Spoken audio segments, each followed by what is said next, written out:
दोस्तों, आजकल एक नई तरह की समस्या चर्चा का विषय बनी हुई है। लोगों को उठते बैठते काम करने के दौरान बिजली के झटके लग रहे हैं। ये झटके तब ज्यादा लगते हैं जब वो खास तौर पर किसी मेटल ऑब्जेक्ट को टच करते हैं, जैसे डोर हैंडल, वाटर टैप। लोग समझ नहीं पा रहे हैं कि ऐसा क्यों हो रहा है। क्या उनके शरीर में बिजली बन रही है? ये समस्या साल के कुछ महीनों में ज्यादा देखी जाती है, खासतौर पर सर्दियों के महीनों में। व्हाट्सएप पर इसका कारण बताने वाले तमाम मैसेज इधर से उधर फॉरवर्ड होते रहते हैं, जिनमें 5G रेडिएशन से लेकर बढ़ते पॉल्यूशन तक को इसका कारण बताया जाता है। यहां तक कि कुछ अखबारों ने इससे रिलेटेड खबरें भी छापी हैं। तो आखिर सच्चाई क्या है? क्या ये वास्तव में मोबाइल फोन के बढ़ते रेडिएशन की वजह से है या कुछ और वजह से? यह पता करेंगे आज की इस वीडियो में, तो कहीं जाइएगा मत, बने रहिए मेरे साथ इस वीडियो के अंत तक।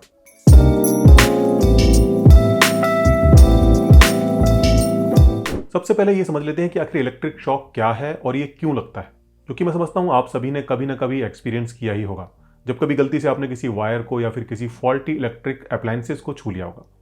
इलेक्ट्रिसिटी असल में कुछ और नहीं, सिर्फ इलेक्ट्रॉन्स का फ्लो है। जी हाँ, वही इलेक्ट्रॉन जो कि एटम के मॉडल में न्यूक्लियस के आसपास अपनी ऑर्बिट्स में घूमते रहते हैं। यही इलेक्ट्रॉन जब किसी सर्किट में फ्लो करते हैं तो हम इसे इलेक्ट्रिसिटी कहते हैं। पर सवाल उठता है कि ये आखिर फ्लो करते ही क्यों है? तो उसका जवाब है कि जब भी चार्ज इम्बैलेंस होता है तो ये उसे बैलेंस करने के लिए फ्लो करते हैं। आसान भाषा में समझाऊं तो इसे ऐसे समझिए कि जैसे एक पानी की टंकी है जिसमें खूब सारा पानी है और एक दूसरी टंकी है जिसमें कम पानी है। अगर इन दोनों को हम किसी पाइप से जोड़ दें तो ज़्यादा पानी वाली टंकी से पानी कम पानी वाली टंकी की तरफ फ्लो करने लगेगा, और तब तक फ्लो करता रहेगा जब तक कि दोनों में पानी बराबर नहीं हो जाता। ऐसा ही कुछ इलेक्ट्रॉन्स के साथ भी होता है। इलेक्ट्रॉन्स भी ज़्यादा डेंसिटी वाली जगह से कम डेंसिटी वाली जगह की तरफ फ्लो हो जाते हैं। पर जिस तरह टंकी से पानी को फ्लो होने के लिए पाइप की जरूरत पड़ती है, उसी तरह इन्हें भी एक मीडियम चाहिए होता है, जिसे हम कंडक्टर कहते हैं। कंडक्टर की खासियत होती है कि ये अपने में से आसानी से इलेक्ट्रॉन्स को फ्लो होने देता है। अब जैसे इंसान अच्छे और बुरे होते हैं, वैसे ही ये कंडक्टर भी अच्छे और बुरे होते हैं। अच्छा कंडक्टर वो जो कि इलेक्ट्रॉन्स को आराम से फ्लो होने दे, और बुरा वो जो कि ना होने दे। जितने भी मेटल हैं वो अच्छे कंडक्टर होते हैं, जिसका रीजन है कि उनके पास काफ़ी सारे फ्री इलेक्ट्रॉन्स होते हैं।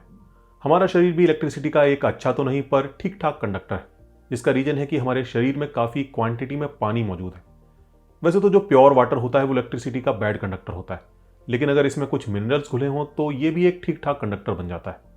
और जैसा कि आप जानते हैं, हमारे शरीर में पानी अपनी प्योर फॉर्म में नहीं होता, इसलिए हमारा शरीर भी इलेक्ट्रिसिटी का कंडक्टर बन जाता है। अब होता यह है कि जब आप किसी बिजली के तार को छूते हैं जिसमें सप्लाई आ रही हो, तो इलेक्ट्रॉन्स आपकी बॉडी से होते हुए फ्लो करने लगते हैं, जिसकी वजह से आपको झटका लगता है। ये फ्लो क्यों होता है? क्योंकि उस वायर में चार्ज का इम्बैलेंस पैदा किया गया है। और हाँ, ये भी बता दूं कि पानी की टंकी की तरह घर की पावर सप्लाई का इम्बैलेंस पूरा होने वाला नहीं है। आप जरूर पूरे हो जाएंगे, जिसकी वजह है कि इसे लगातार पैदा किया जा रहा है। यूं समझिए कि खाली टंकी की बजाय कोई पंप लगा दिया गया है जो कि लगातार पानी को खींच रहा है। इलेक्ट्रिसिटी को पैदा करने का जो पूरा कॉन्सेप्ट है वो यही तो है। इलेक्ट्रिसिटी फिर चाहे वो डायनमो को घुमाकर पैदा की जाए या फिर सोलर से या फिर किसी बैटरी से, सभी असल में चार्ज का इम्बैलेंस ही पैदा करती हैं। इसी इम्बैलेंस की वजह से इलेक्ट्रॉन एक पोल से दूसरे पोल की तरफ फ्लो करने लगते हैं। पर चार्ज का इम्बैलेंस और भी कई तरीकों से पैदा किया जा सकता है, जैसे कुछ चीजों को आपस में रगड़कर। आपने देखा होगा कि जब आप सूखे बालों में कंघी करते हैं तो आपके बाल कंघे की तरफ अट्रैक्ट होने लगते हैं। यही नहीं, जब आप उस कंघे को कागज के छोटे टुकड़ों के पास ले जाते हैं तो वो भी कंघे की तरफ चुंबक की तरह खींचे चले जाते हैं। इसकी वजह भी चार्ज इम्बैलेंस ही है। असल में होता क्या है कि जब आप कंघे को बालों पर फिराते हैं तो आपके बालों के एटम्स में से कुछ इलेक्ट्रॉन्स कूद कर कंघे में चले जाते हैं, और अब चूंकि इलेक्ट्रॉन्स नेगेटिव चार्ज को कैरी करते हैं तो वो कंघे को भी नेगेटिवली चार्ज कर देते हैं, और बालों से इलेक्ट्रॉन्स के जाने की वजह से बाल पॉजिटिवली चार्ज हो जाते हैं। दोनों चार्ज के इस अंतर की वजह से ही एक दूसरे की तरफ अट्रैक्ट होते हैं। इस तरह से चार्ज के इस डिफरेंस की वजह से जो इलेक्ट्रिसिटी पैदा होती है उसे स्टैटिक इलेक्ट्रिसिटी कहते हैं। और जिस तरह घर की पावर लाइन में आने वाली इलेक्ट्रिसिटी हमें झटका देती है, उसी तरह अगर चार्ज का डिफरेंस ज़्यादा हो तो ये स्टैटिक इलेक्ट्रिसिटी भी हमें झटका दे सकती है। पर ये स्टैटिक इलेक्ट्रिसिटी हमें झटका किस तरह देती है? झटके की वजह तो वही पुरानी है, चार्ज का तेजी से एक जगह से दूसरी जगह पर फ्लो होना। एग्जाम्पल से समझते हैं। मान लीजिए आप बेड पर लेटे हैं। इस दौरान बेड पर आपके उलटने पलटने, करवटें बदलने वगैरह से जो घर्षण पैदा हुआ है वो आपको कंघे की तरह ही चार्ज कर देता है।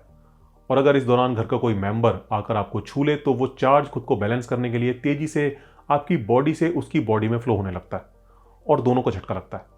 ये झटका तब भी लग सकता है जब आप बेड से उठकर कोई मेटल ऑब्जेक्ट को टच करें, जैसे door handle, railing, water tap वगैरह। जैसा कि मैंने बताया था कि मेटल इलेक्ट्रिसिटी का गुड कंडक्टर है, इसलिए मेटल ऑब्जेक्ट को छूने पर शरीर में मौजूद चार्ज तेजी से फ्लो करता है। इसी तरह आपने एक्सपीरियंस किया होगा कि जब आप कार से उतरते हैं तो कार की बॉडी से हाथ टच होते ही कई बार आपको झटका लगता है, जिसकी वजह है कि जब आप उतरते हैं तो कार की सीट से हुए घर्षण की वजह से आप चार्ज हो जाते हैं, और उससे उतरने के दौरान कार की मेटल बॉडी से आपका संपर्क होते ही ये चार्ज तेजी से आपकी बॉडी से फ्लो होता है और आपको झटका लगता है। इस झटके के दौरान जो इलेक्ट्रिसिटी आपकी बॉडी से फ्लो होती है उसका वोल्टेज कई हजार में होता है, और इस हाई वोल्टेज की वजह से ये एक स्पार्क भी पैदा करती है।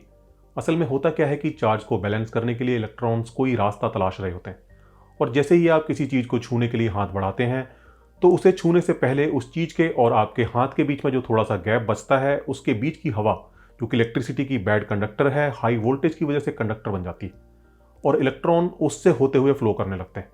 इस दौरान हाई टेम्परेचर की वजह से हवा के एटम्स प्लाज्मा स्टेट में पहुंच जाते हैं, और यही वजह है उस स्पार्क की जो कि पैदा होता है। आप सोच रहे होंगे कि इतना हाई वोल्टेज झटका झेलकर भी आप मरते क्यों नहीं? तो इसकी वजह है कि हाई वोल्टेज झटका सिर्फ कुछ माइक्रो सेकंड में ही खत्म हो जाता है। ओके, तो ये थी साइंस इस झटके की, लेकिन आप सोच रहे होंगे कि अगर ऐसा है तो ये समस्या साल के कुछ खास महीनों में ही क्यों बढ़ जाती है? कहीं इसका संबंध 5G रेडिएशन से तो नहीं, जैसा कि व्हाट्सएप यूनिवर्सिटी में बताया जा रहा है? जी नहीं, इसका संबंध मौसम से है। असल में होता क्या है कि आम परिस्थितियों में कोई भी स्टैटिक चार्ज हमेशा बना नहीं रहता। हर चार्ज ऑब्जेक्ट धीरे धीरे अपना चार्ज खोता जाता है। इसकी वजह है हमारे आसपास मौजूद एटमॉस्फेयर यानी हवा। कोई चीज़ कितनी जल्दी अपना चार्ज खोएगी ये डिपेंड करता है उसके आसपास मौजूद हवा पर कि वो किस तरह की।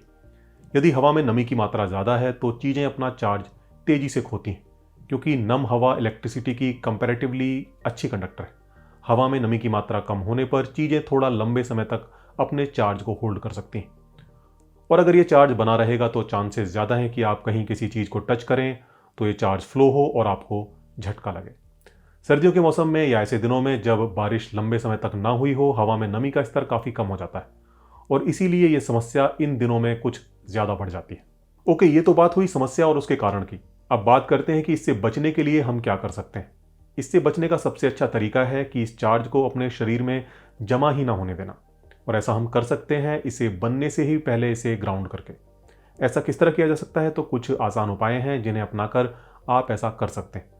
जैसे अगर अपने बेड या सोफे से आप उठ रहे हैं तो उठने से पहले दीवार पर हाथ लगा लीजिए।